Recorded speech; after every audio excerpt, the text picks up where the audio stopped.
Здравейте! Здравейте! Днес ще си кажем рутината. Дневната рутина. Тъй като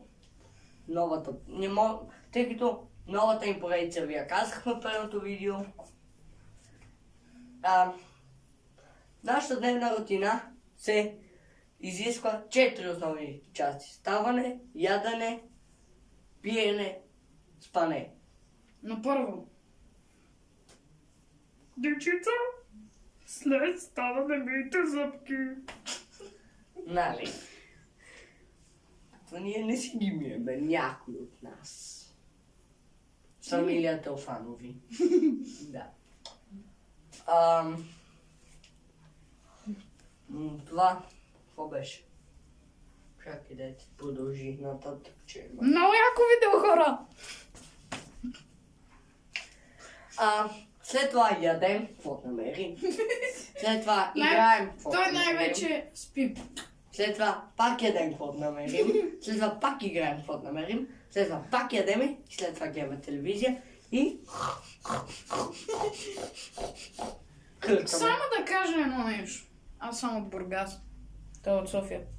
Така че аз съм домакин. В момента сме в София, да, той ми е домакин. Аз съм домакин, ще го разглеждаме из града, ще ви правим яки видеа. Да, И надявам се да ви е забавно, тъй като това е много трудно за нас. Ще направим една нова поредица, която между другото качихме клипче. Говорихме за нея. Да. Така че... Това е най-общото за нас. нас, да. И... надявам се да се абонирате, да лайкнете всичките ни видеа. Да, Това... моля. Тъй като аз да ви се представя най-общо, преди бях част от канала София Транс Another Transport, един наш приятел го и се преместих при тоя, тука. Аз слушам метал, той слуша метал. Рок. Всичко.